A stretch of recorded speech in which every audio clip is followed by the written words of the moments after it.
Assalamualaikum warahmatullahi wabarakatuh. Selamat pagi saudara-saudara sekalian. Pada hari ini kita akan memulai mata kuliah Hukum Agraria, di mana nanti pertemuan kita ini ada 16 kali pertemuan, di mana dalam pertemuan yang pertama kita akan membahas tentang sejarah pertanahan di Indonesia. Adapun tujuan daripada pembelajaran ini adalah saudara-saudara mahasiswa mampu memahami sejarah, histori, atau riwayat pertanahan di Indonesia. Kemudian mampu memahami dan mendefinisikan ruang lingkup pertanahan. Jadi memahami sejarah pertanahan, baik menyangkut masalah segi peraturannya, juga menyangkut masalah bagaimana pelaksanaan masalah pertanahan, termasuk sengketa-sengketanya. Itu pada pertemuan kita yang pertama. Kemudian dalam hal ini juga akan ditanyakan kepada saya apa bedanya agraria dan tanah. Kemudian apakah ruang angkasa juga ruang lingkup dari agraria. Kemudian bagaimana pengalaman Anda, pengalaman saudara tentang kepemilikan atas tanah yang pernah saudara alami. Kemudian membandingkan kondisi masalah tanah dahulu dengan tanah sekarang ini atau saat ini. Itulah nanti yang menjadi topik pembahasan kita pada pertemuan yang pertama. Kemudian pertemuan kita yang kedua, kita akan bahas tentang elaborasi sejarah pertanahan di Indonesia. Nah, dalam hal ini nanti kita akan menyelidiki kemampuan mahasiswa dalam menalar sejarah, histori atau riwayat pertanahan di Indonesia. Kemudian mengukur pemahaman mahasiswa tentang sejarah, histori atau riwayat pertanahan di Indonesia. Kemudian yang berikutnya mendapatkan umpan balik dari pemahaman dasar mahasiswa tentang sejarah pertanahan di Indonesia. Hal ini nanti waktu pembahasan di pertemuan kuliah mahasiswa bisa menyampaikan pendapat sesuai dengan topik, sesuai dengan pemahaman dasarnya terkait topik belajar. Kemudian mahasiswa mencoba membandingkan pemahaman dirinya dengan pemahaman tersebut. Kemudian dari itu yang dibahas pada waktu kita pertemuan yang kedua. Kemudian pada pertemuan kita yang ketiga adalah, yaitu topiknya adalah perundangan dan tujuan hukum agraria nasional. Tujuan belajar ini, saudara memahami pentingnya kehadiran undang-undang pokok agraria bagi sebuah negara. Kemudian memahami cabang-cabang produksi yang menguasai hajat hidup orang banyak. Kemudian mahasiswa sadar bahwa Indonesia adalah negara hukum. Dari tujuan pembelajaran ini nanti akan dapat penilaian bahwa apakah kehadiran UPA berpihak ke masyarakat miskin. Kemudian, apakah kehadiran UPA menciptakan keadilan sosial bagi rakyat Indonesia? Kemudian, Anda bisa menceritakan dari pengalaman yang ada bahwa mengapa masih ada saja persengketaan tanah antara masyarakat dan pengusaha. Nah, itu akan kita peroleh nanti pada pertemuan yang ketiga. Pada pertemuan yang keempat, kita akan bahas topik elaborasi perundangan dan tujuan hukum agraria nasional. Tujuan pembelajaran ini adalah menyelidiki sejauh mana pemahaman Anda dalam menalar tentang seberapa penting kehadiran UPA bagi sebuah negara. Kemudian mengukur kemampuan Anda tentang topik yang sedang dielaborasi. Kemudian berikutnya mendapatkan umpan balik dari pemahaman dasar Anda tentang cabang-cabang produksi yang menguasai hajat hidup orang banyak. Itu pada pertemuan yang keempat. Kemudian pada penilaiannya nanti, mahasiswa memberikan umpan balik, menyampaikan kasus tanah orang tuanya yang tengah dihadapi, atau kasus-kasus lain yang pernah dilihat di tengah masyarakat. Kemudian bertanya lebih dalam tentang kondisi pertanahan di Indonesia. Itu pada pertemuan kita yang keempat. Kemudian pertemuan kita yang kelima adalah tentang ajas hukum agraria. Itu menjadi topik kita. Kemudian dengan ini Anda memahami prinsip dan dasar berlakunya ajas, kemudian memahami kedudukan ajas dalam Undang-Undang Agraria, kemudian mampu menalar bila mana ajas hukum dalam sengketa pertanahan. Dengan pembelajaran ini, maka akan diberikan penilaian. Anda memberikan contoh secara kontekstual kasus tanah terkait tanah memiliki fungsi sosial. Kemudian bertanya dan mencoba membandingkan batasan hak relevansi dengan asas mengutamakan kepentingan nasional dan negara. Kemudian yang berikutnya, mahasiswa bertanya terkait pengelolaan tanah oleh negara relevansinya dengan ajas kenasionalan dan opini tentang adanya pengelolaan tanah oleh pihak asing. Itu yang pertemuan kita yang kelima. Kemudian pertemuan kita yang keenam adalah topiknya elaborasi pemahaman ajas hukum agraria. Di sini akan dipelajari bagaimana pemahaman mahasiswa tentang prinsip dan dasar berlakunya asas hukum agraria. Kemudian mengukur kompetensi mahasiswa dan menalar tentang topik yang sedang dibahas.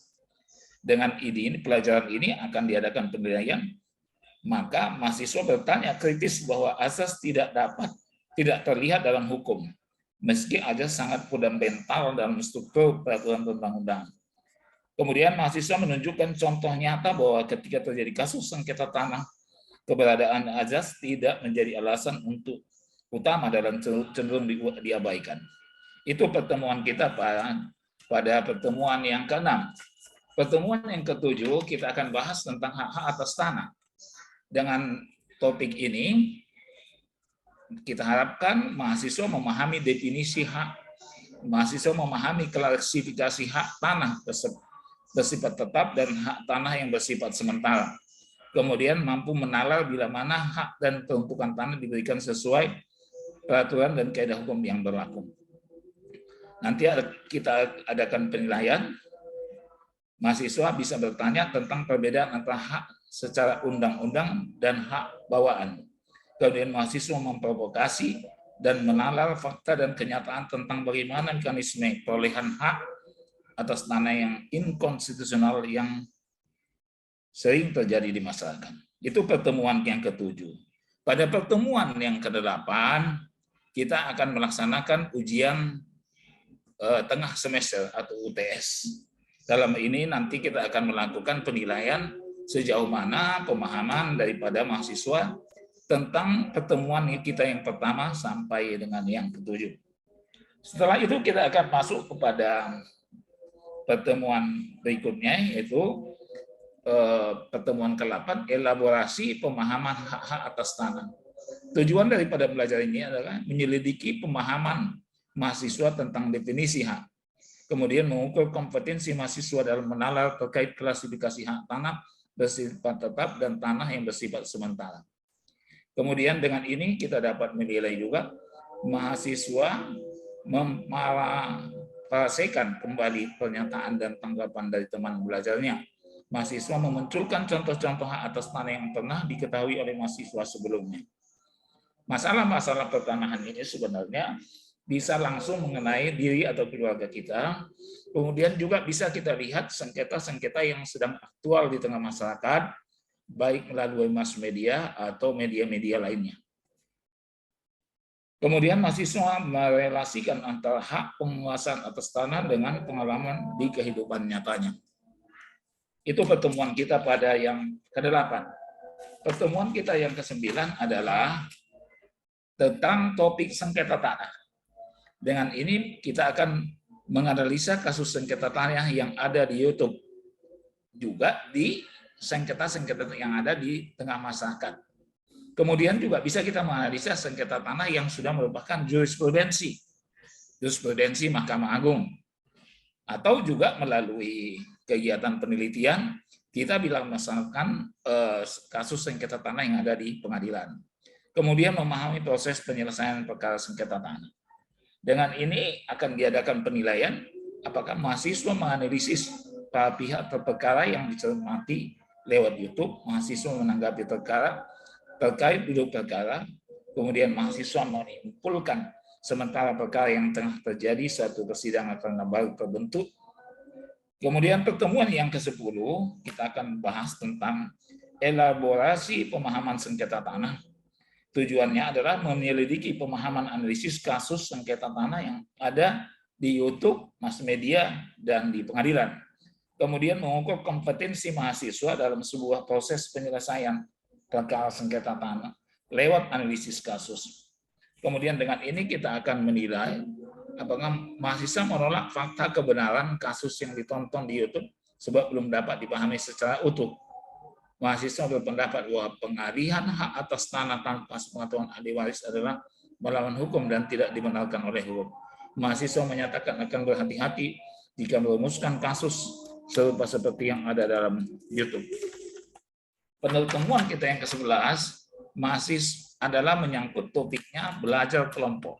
Nah, ini dalam belajar kelompok, tujuan kita belajar kelompok adalah mahasiswa punya kemampuan bereksplorasi secara kolaboratif. Kemudian mahasiswa mendapatkan pemahaman beragam dari topik yang dibahas pada tiap kelompok. Mahasiswa dapat belajar secara mandiri dalam mempertahankan argumentasi kelompok. Mahasiswa dapat belajar dari kelompok lain. Kemudian mahasiswa dapat menghargai pendapat kelompok lain. Nanti adakan penilaian, mahasiswa dapat lebih menghargai pendapat temannya. Mahasiswa mampu berpendapat berargumentasi, mahasiswa mendapat argumentasi pendapat teman lain. Itu pertemuan yang 11. Pertemuan yang ke-12 itu topiknya riset perkara tanah atau kelompok. Tujuannya adalah mahasiswa mandiri dalam menentukan judul yang sesuai dengan kebutuhan dan pemahaman dasar mahasiswa. Mahasiswa mampu membangun relasi dalam menemukan sumber data. Kemudian mahasiswa memiliki kemampuan dalam menganalisis suatu perkara. Kemudian mahasiswa dapat bekerja secara teamwork. Kemudian mahasiswa memiliki pengalaman dalam melakukan riset meja hijau. Kemudian atas pembelajaran itu ada asesmennya, itu mahasiswa bertanya tentang kasus yang layak dijadikan tugas objek pembelajaran. Mahasiswa bertanya tentang hal-hal apa saja yang perlu dirumuskan dalam sebuah riset sederhana. Mahasiswa optimis dalam mengerjakan riset sederhana prameja hijau. Itu yang ke-12. Pertemuan yang ke-13-14, di topiknya adalah presentasi riset perkara tanah, kelompok atau daring. Tujuannya adalah menyelidiki pemahaman mahasiswa dalam menalar hasil riset, mengukur kemampuan mahasiswa dalam memparafrase pendapat teman kelompok lain, kemudian memiliki keberanian dalam mempertahankan argumentasi. Dari pembelajaran ini diadakan penilaian, mahasiswa berani dalam mempertahankan argumentasinya. Mahasiswa mencoba menggali ide dan gagasan dari dosen dari sebuah topik yang dianggap kurang layak sebagai topik riset. Kemudian mahasiswa mampu berefleksi dari sebuah kesalahan. Inilah pembelajaran kita selama untuk dalam satu semester.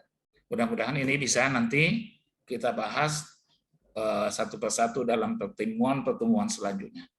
Terima kasih. Assalamualaikum warahmatullahi wabarakatuh.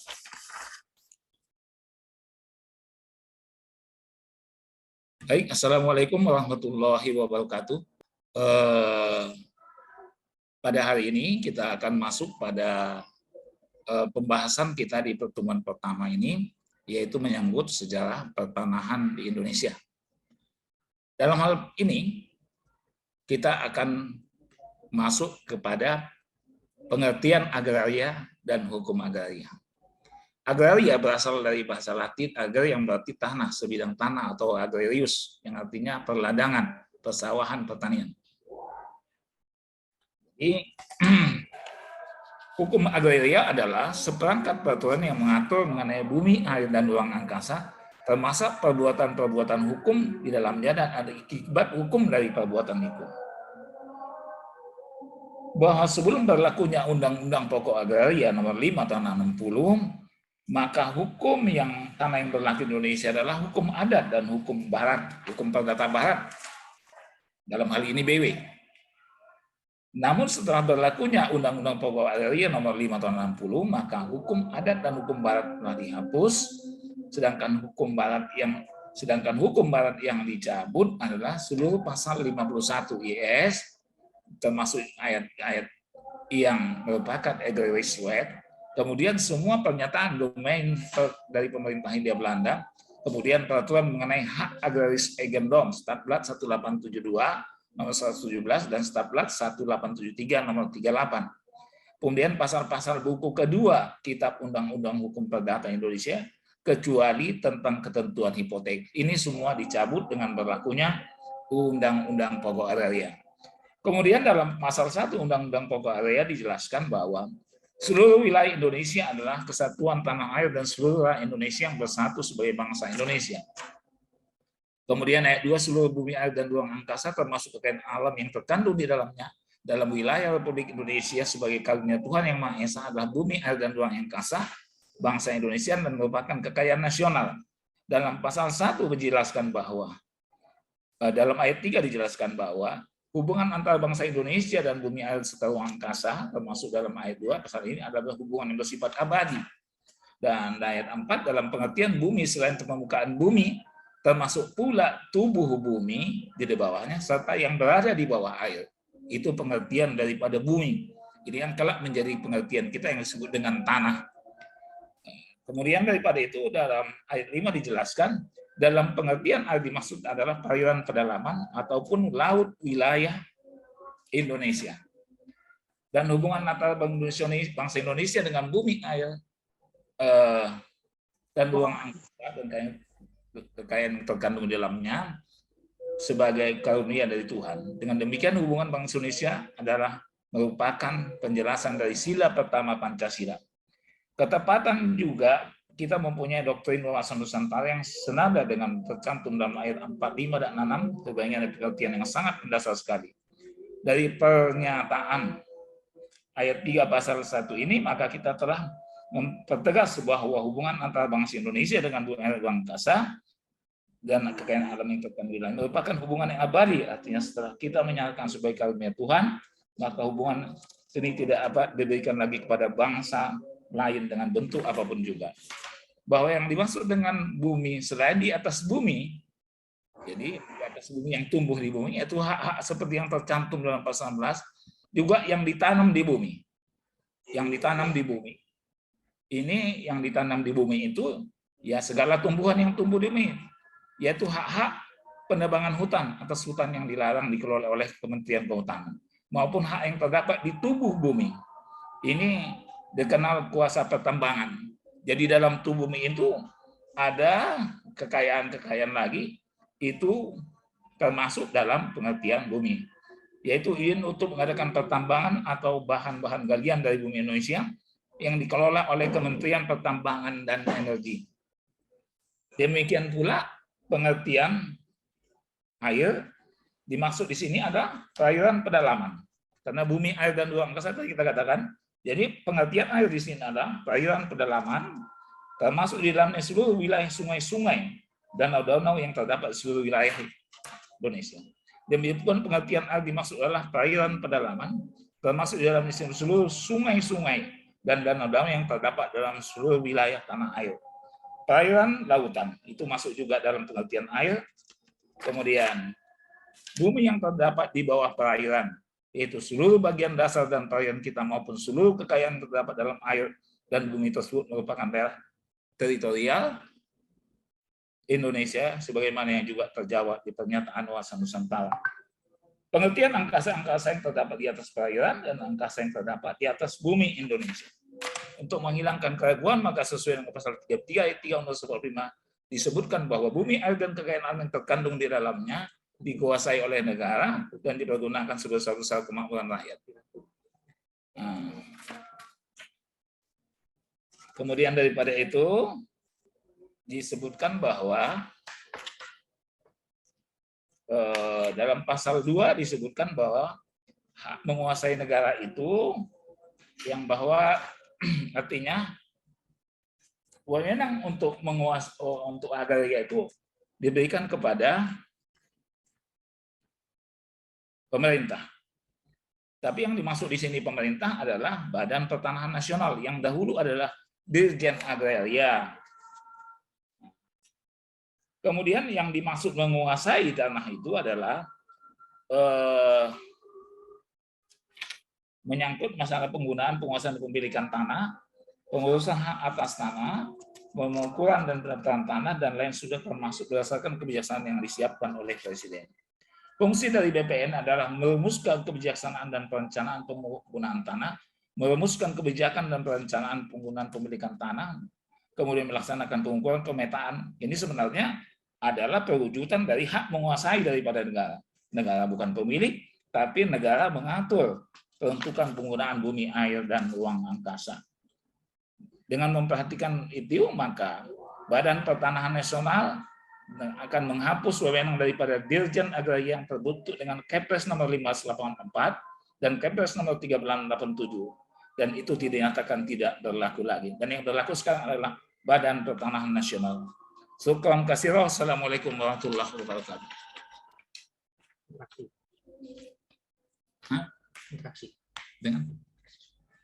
Baik, sekarang saya berikan kesempatan kepada mahasiswa untuk bertanya atau mengajukan suatu permasalahan. Saya akan berikan kesempatan. Silakan. Siapa ini? Daniel Alip. Ilham. Ahmad Ilham Tazi. Ini belum. Ya silakan kalau ada yang mau bertanya dulu atau menyampaikan tanggapan, saran, atau ada menyampaikan bahan-bahan kepada saya, coba dipersilahkan.